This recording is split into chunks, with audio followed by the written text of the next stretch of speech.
पश्चिम बंगाल में ईडी की रेड के बाद वहां पर जिस तरह से कैश मिल रहे हैं और इसमें जो है एसएससी जो घोटाला हुआ था 2016 में, जिसमें टीएमसी के बड़े नेता पार्थ चैटर्जी का नाम खुल करके सामने आ रहा है और अब उनकी गिरफ्तारी भी इस मामले में हुई है। इसको लेकर के हमारे साथ भारतीय जनता पार्टी के राष्ट्रीय उपाध्यक्ष और सांसद दिलीप घोष जी मौजूद हैं। आइए उनसे बात करते हैं और जानते हैं, क्योंकि खुद वो पश्चिम बंगाल की धरती से आते हैं जहां पर टीएमसी ने इतने सालों में जो वहां पर राजनीतिक हिंसा फैलाई हुई है। इस मामले में लगातार भ्रष्टाचार खुल करके अब लोगों के सामने आ रहा है। ईडी की रेड के बाद इतना कैश और इतने सोने जवाहरात, वहां पर विदेशी मुद्रा का भंडार, वहां पर इतने पैसे मिल करके आ रहे हैं, तो क्या कहना चाहेंगे? टीएमसी बंगाल को भ्रष्टाचार और हिंसा में धकेल दिया है। अब टीएमसी का किसी भी लीडर को आप पकड़ लीजिए, उनका घर में 2-4 करोड़ मिल जाएगा, या तो कोई बाहर होटल बना लिए हैं। तो इसलिए वहाँ विकास इसलिए रुद्ध हो गया है कि जो सरकारी धन है गरीब लोगों के लिए जो जाता है वो लूट हो जाता है। केंद्र सरकार या राज्य सरकार, किसी भी सरकार का कोई भी योजना का लाभ लेना आपको पैसा देना पड़ेगा। आज तक 4-5 बार जो नौकरी की एग्ज़ाम हुई है और जितनी नियुक्तियाँ हुई हैं, सब जगह धांधली हुई है। हर व्यक्ति से पैसा लिया गया है। जो अच्छे स्टूडेंट पास करके वो 4 साल से आंदोलन कर रहे हैं, रास्ते में बैठे हुए हैं, और जो परीक्षा में बैठे नहीं या तो फेल हुए, वो पैसा के बल पर उनको नौकरी मिली है। और वही पैसा अब सब जगह ऐसा पहुंचा है। अथाह धन सब जगह है। लोगों की जो आवास योजना हो, शौचालय, वहाँ से भी कटमानी लिया जाता है। तो केंद्र सरकार का पैसा, राज्य सरकार का पैसा, गरीब लोगों का पैसा, ये सब धन का वही है उदाहरण। ऐसे जगह जगह धन मिलेगा। ममता बनर्जी जो हर बार कुछ ना कुछ प्रतिक्रिया देती आई हैं, वो अब तक इस मामले पर कुछ बोली नहीं है, चुप्पी साधी हुई दिखाई दे रही हैं। और टीएमसी की तरफ से जो है इन आरोपों को दरकिनार किया जा रहा है कि जो मंत्री उनके हैं पार्थ चैटर्जी, उनका अर्पिता मुखर्जी के साथ कोई संबंध ही नहीं है। नहीं, क्या किसका संबंध नहीं होता आगे निकलेगा। तो सीबीआई को, ईडी को पता कैसे चला कौन पैसा लूटा है, कहाँ पैसा है? कुछ तो सोर्स है, और उनका घर से ही सारा सोर्स ले करके वो वहाँ पहुँचे। उस महिला की नाम कहीं नहीं थी कि वहाँ सारे डॉक्यूमेंट मिला, कहाँ से आता है, कहाँ जाता है, किसके नाम से है। तो ऐसे ही बाकी सब आ जाएगा। ये लोग पहले बोल रहे थे, धमका रहे थे। 21 तारीख को बड़ी रैली थी उनकी, टीएमसी की। चीफ मिनिस्टर बोल रहे थे हम डरते नहीं सीबीआई से, ईडी से, हमारा रेड सीधा है, हमको नहीं डरा सकते।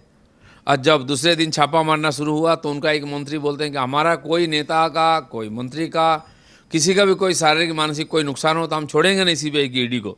और जैसा जैसा दिन आगे डलते गया और नोटों का अंबार मिला, पूछताछ शुरू हुआ, इनकी आवाज़ ठंडा हो गया। अब क्या बोलने लगे हैं, पैसा से हमारा कोई मतलब नहीं, उस महिला से हमारी कोई मतलब नहीं है। अरे पार्थ बाबू से तो आपका मतलब है। अब ना कि ये भी बोलेंगे कि पार्थ बाबू के साथ हमारा पार्टी का कोई मतलब नहीं। वो पार्टी का महामंत्री है, मंत्री सालों से है, सबसे पुराना साथी है ममता बनर्जी की। उनके घर से इतना धन मिलता है तो बाकी कहाँ कितना है सब पता चलेगा। इसलिए डरे हुए अब उनसे हाथ धोना चाहते हैं। इस बीच ये भी सवाल उठ करके आ रहे हैं कि अगर पार्थ चैटर्जी का अर्पिता मुखर्जी के साथ कोई संबंध नहीं है तो उनके घर से जो 21 करोड़ के साथ साथ ऐसे दस्तावेज मिले हैं जिस पर शिक्षा विभाग, जब 2016 में खुद शिक्षा मंत्री थे पार्थ चैटर्जी, उसकी मुहर लगे हुए कागजात वहां पे मिल रहे हैं। उनका ऑफिस से एनवेलप है, उसी से पैसा आया है, और उनकी कागजात वहाँ है, 20-20 मोबाइल फ़ोन है, और बहुत कुछ मिला है। उस लड़की को तो कोई जानता भी नहीं वहाँ। ममता बनर्जी उसकी प्रशंसा करते हैं, पार्थ बाबू को प्रशंसा करते हैं, पिछले हफ्ता ही किया है। तो इसका मतलब आप उसको नहीं जानते हैं, मतलब नहीं, ऐसा नहीं बोल सकते आप। सारा डॉक्यूमेंट्स है, वो वीडियो मौजूद है। तो इसलिए जो क्या फिल्म करता है उसका देख लीजिए फेसबुक प्रोफाइल। उनका कोई फ़ोटो में 4-5 से ज़्यादा लाइक नहीं है। वो केवल पार्टी के लोग ही उसको जानते हैं, हम लोग भी नहीं जानते थे। तो ऐसा इतनी फेमस, इसका घर में इतना धन कैसे आ गया?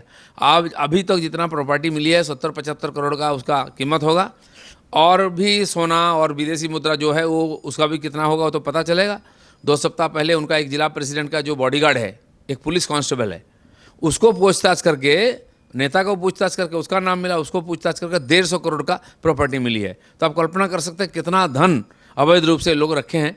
तो मुझे लगता है कि जिस प्रकार से शुरू हुआ है इंक्वायरी, वो आगे बढ़ना चाहिए, रुकना नहीं चाहिए, क्योंकि लोगों का बहुत दिन का सपना है बंगाल को, जिन्होंने दुर्नीति से, भ्रष्टाचार से लिप्त कर दिया, उनको सज़ा मिलना चाहिए। तो आगे बहुत कुछ मिलने वाला है। क्या यहाँ पर ममता बनर्जी के इस्तीफे की मांग भी भारतीय जनता पार्टी कर रही है? इस्तीफे तो अब तो पहले जो मंत्री अंदर गए हैं उनका तो इस्तीफा हो जाए, आप बोल रहे हैं कानून के रास्ते पे काम करेगा तो उसको इस्तीफा दो। तो ऐसा नहीं करेंगे वो लोग, क्योंकि ममता बनर्जी ने इसके पहले उनके एक आईपीएस ऑफिसर राजीव कुमार का घर गए थे 4-5 साल पहले, सीबीआई उनके इंक्वायरी का रविवार का दिन उनको घर में पूछताछ के लिए गए थे। इसके पहले वो पहुंच गई वहां जा करके, हल्ला मचाने लगी और उन सीबीआई 12 ऑफिसर को पुलिस वाले अरेस्ट करके थाने में ले गए। क्या सीबीआई काम करेगी? डरा धमका कर रखते हैं। और फिर उनके 3 मंत्री एक एमएलए को पकड़ कर ले गए जेल में, और जहां हेड ऑफिस में पूछताछ के ले गए निजाम पैलेस, ममता बनर्जी वहां धरना शुरू कर दिया, हजारों लोगों को जमा करके गाली देने लगे, ईंटा पत्थर मारने लगे। कैसे, कितने बार ऐसा देखे हैं? जब इसके पहले 3 एमपी को उनको शारदा केस में ले गए थे उड़ीसा जेल में, तो उनका सारे मंत्री का नेतृत्व में, हमारे नेताओं का घर में, मेरे घर में, हमारे पार्टी ऑफिस में उन्होंने अटैक कर दिया ईंटा पत्थर से। ये सब हम देखे हैं। तो डरा धमका करके सीबीआई को इसी को रोकने का प्रयास कर रहे थे। अभी जो मिल गया है सबूत, अब बच नहीं पाएंगे और बहुत सारे नेता को जेल जाना पड़ेगा। जिस ईंट पत्थर को लेकर अभी आपने बात कही, हमने देखा लगातार पिछले कुछ सालों में वहाँ की टीएमसी सरकार ने वहाँ पर राजनीतिक हिंसा की है, राजनीतिक वहाँ पर हत्याएं की हैं, और लगातार हिंसा का जो है उन्होंने उसको साथ में लेकर के जो है बीजेपी पर लगातार अटैक किए हैं। तो उसके लिए आप क्या कहना चाहेंगे कि वो एकदम से ऐसे हिंसा पर क्यों उतारू हो जाते हैं टीएमसी? हिंसा इसीलिए कि जो भ्रष्टाचार होता है उसका विरोध करने से हिंसा एकमात्र रास्ता है। अभी पिछले साल चुनाव हुआ विधानसभा, उसके बाद अभी तक 57 कार्यकर्ताओं की राजनीतिक हत्या हुई है। पिछले 6-7 साल से मैं पार्टी का प्रेसिडेंट था, लगभग 200 से ज़्यादा कार्यकर्ताओं की राजनीतिक हत्या हुई। हिंसा चरम पर, कितने घायल हुए हैं। हजारों लोग अभी भी बंगाल छोड़कर बाहर में, हर प्रदेश में आपको मिल जाएंगे नौजवान काम करते हुए। मैं सिक्किम गया पहाड़ के और वहाँ काम करने जाके भाग के आए, बोले रहने नहीं दे रहे। अंडमान गया, वहाँ मिले हमारे कार्यकर्ता। मैं हैदराबाद में हमारा मीटिंग थी, वहाँ होटल में काम करने वाले बंगाल के लड़के। जयपुर में मीटिंग थी, वहाँ भी होटल में काम करने वाले हमारे बंगाल के लड़के हैं। तो कहाँ कहाँ घूमे फिर रहे हैं। लगभग 40 लाख से ज़्यादा लोग बंगाल छोड़ के बाहर में काम के लिए गए हैं, और राजनीतिक हिंसा के कारण हजारों लोग भी बाहर गए हैं, गांव छोड़ के अभी बाहर हैं, घर तोड़ दिए हैं, घर जाने के लिए संभव ही नहीं, फिर हिंसा होगा। महिलाओं के साथ बलात्कार और मर्डर लगातार चल रही है। इसका विरोध हम करते हैं रास्ते में उतर करके। इसलिए हमारे कार्यकर्ताओं के ऊपर 42,000 केसेस चल रहा है, लाखों लोगों के ऊपर केस है, और बंगाल में जितना कोर्ट है सब कोर्ट में मेरे नाम पर केस है। इतना ही नहीं, ममता बनर्जी अभी तैयारी कर रही हैं 2024 लोकसभा चुनाव की, लेकिन सोशल मीडिया पर लोग इस तरह की प्रतिक्रियाएं दे रहे हैं कि आप पहले अपने मंत्रियों को, अपने जो सीनियर लीडर हैं उनको पहले संभालें, उसके बाद जो है 2024 की आप तैयारी करें। जबकि वो तैयारी कर रहे हैं कि कांग्रेस के साथ मिलकर के वो प्रधानमंत्री के चेहरे के तौर पर उतर करके आए। कांग्रेस के फर्स्ट और सेकंड जो लीडर है उनकी भी पूछताछ हो रही है। जो अपने को संविधान और कोर्ट के ऊपर समझते थे उनको भी जाकर चेयर में बैठ के उनको उत्तर देना पड़ रहा है। इससे बहुत दुख है उनको। उनके लोग रास्ता में इसलिए उतरे क्यों उनके नेता को, नेत्री को बुलाया जा रहा है।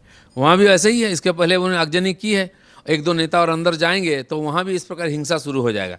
तो जिनका पार्टी आज खतरे में, नेता खतरे में है, और परिवार और नेता को बचाने के लिए ये सारे पार्टियां लड़ाई कर रही हैं। कोई विचारधारा नहीं कि ना बंगाल का, ना देश का चिंता है। तो इसलिए 24 तो बहुत दूर है, उसके पहले ये पार्टी ना टूट जाए, सरकार ना गिर जाए महाराष्ट्र जैसा। और क्या इससे आखिर में आप बंगाल के लोगों के लिए कोई संदेश देना चाहते हैं? जिस तरह के अब खुलासे वहाँ पर जांच एजेंसियां लगातार वहाँ के भ्रष्टाचार को जो है देश के सामने उजागर कर रही हैं, तो बंगाल के लोगों के लिए आपका कोई संदेश? बंगाल के लोग हमेशा क्रांति की है, लड़ाई किए हैं, अंग्रेज के ज़माने से लड़ रहे हैं। अब ये भ्रष्टाचार के खिलाफ हिंसा को अनदेखी करते हुए लोगों ने लड़ाई की है।